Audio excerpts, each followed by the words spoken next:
Red Bull Racing team principal Christian Horner says Max Verstappen's mistake-filled season to date reminds him of the brand's former protege turned Ferrari driver Sebastian Vettel. Verstappen has come under fire this year for clumsy maneuvers during the first 3 races. Melbourne seeing a lurid spin in trying to pass Haas's Kevin Magnussen. He retired in Bahrain following contact with Mercedes' Lewis Hamilton, while in China he barely avoided hitting the Brit before tipping Vettel into a spin at the hairpin. But Horner says Verstappen's mistakes mirror those of Vettel, the German also joining the brand's top team after just over a season with Toro Rosso. Yes, he's made some mistakes, Horner said. I remember when we had Sebastian at a similar stage in his career. It wasn't uncommon that he also made some mistakes. Vettel came of age at Red Bull Racing, taking 4 world championships and 38 of his 49 victories there, including the squad's first at China 2009. But in 2010, famously crashed into his teammate Mark Webber in Turkey and McLaren's Jenson Button in Belgium, both fighting for the lead. Vettel, however, knew even then that while mistakes are forgotten, there's a reason why sometimes more is made of it than it should be. Obviously, there's always a lot of expectation, a lot of pressure on your shoulder. And people sometimes wait for you to do things the wrong way or to do mistakes, and they get very excited about it because it might be a good story. Mercedes driver Valtteri Bottas may be disappointed to not have won the last race in China, his lead destroyed by the safety car. But he's still confident he will challenge for the World Championship this season, despite the Silver Arrows yet to win a race. Hopefully this year. For me, it's the only goal in my career. But I take no pressure from it. I just work hard.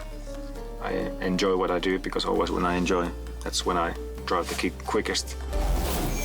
After round 3, Bottas is just 14 points adrift of Ferrari's Sebastian Vettel and 5 points behind his teammate Lewis Hamilton with 18 races to go, making the championship battle wide open at this stage. Bottas remains the last Mercedes driver to win a race, dating back to Abu Dhabi last year. Renault is disappointed its works outfit has not yet closed the gap to F1's top teams, Mercedes, Ferrari, and Red Bull Racing. The French manufacturer was the sport's most improved squad last year, jumping 3 places to 6th in the constructors' standings. But while it's currently 1 place up from that in 5th behind its new customer McLaren, Chief Technical Officer Bob Bell says Renault expected more progress. We had hoped to take a bit more lap time out of the top 3 teams over the winter, he said. If anything, they might have moved further ahead, so we are a little bit disappointed about that. Renault is aiming to be a top squad by 2020, but wants to achieve it with 85% of its rivals' resources. The team is on a stronger footing this season, though, care of a better integration between its Enstone and Viry-Châtillon bases, and more investment in infrastructure and people. The 25 points scored in the first 3 races, almost half of last year's total of 57, highlighting the step forward. So I think the team is much better placed at the start of this season than the previous season, just simply because we've grown and developed a lot in the last 12 months. We've been building on the momentum that we've started. We've got the performance in the car. Ferrari launched its new car, the SF71H, to plenty of fanfare in Maranello. But the glamorous event naturally failed to mention an enhancement to its steering wheel on Sebastian Vettel's car, with an extra paddle discovered as part of the right-hand gear lever. Formula One steering wheels are famously expensive, at more than $50,000 each, and complex, with each featuring upwards of 30 knobs, buttons, switches, and dials to assist the driver. And while the use of Vettel's new paddle is yet to be found, many pundits have said it could be a rotary switch relating to hybrid power, varying the level of harvesting or boost and potentially unlocking performance.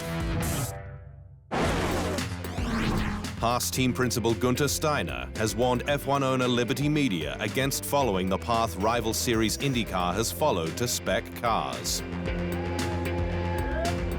The North American series runs a Spec Dallara chassis, which teams can develop, a common aero kit introduced for this year, with just 2 engine suppliers in Honda and Chevrolet.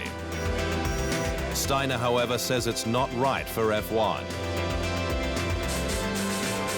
If F1 goes to spec cars, I think it is the end of F1. It's the pinnacle of motorsport. Technology is still important, he said. The sport is looking at introducing more standardized parts over the coming years to reduce costs, with a $150 million budget cap expected to be introduced from 2021. TheInsideLine.com for everything Formula One.